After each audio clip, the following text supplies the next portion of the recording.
আরেকটা করলাম যে যেদিকে তাকাই সব চাটগার লোক, ঢোকা অবধি দেখছি চাটগার লোক।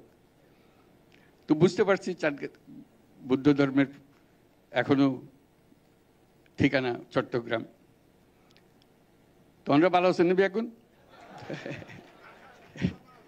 আর বারবার কইতে থাকে না সাটিয়ে হতা হই, নইলে তারা মন বইত না। তো খুব খুশি হইলাম অনারাল্লাহ দেখো ভবিষ্যতে যেন এন সুন্দর জিনিস হয়, ওনারা যে কোনো সময় পোয়াশা লইয়া আইত পারিবেন, দেখতে পারিবেন, বন্ধু বান্ধবরে লইয়া আইত পারিবেন, এই নিলে একখান জায়গা পান। ব্যাগুনায় বলে হল ব্যাগুনের লইয়া আরও ব্যাগুনের মিললে পোয়াশা লইয়ারে এইলে জাগান ফিরবে।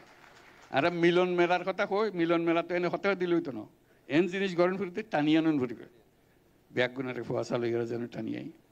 তো খুব খুশি হলাম আজ ব্যাগুনের দেখা হয়ে গেল কই। আর একখান লিখিত বক্তব্য আছে, ইয়ান কেন ওনারে পড়ে দিই।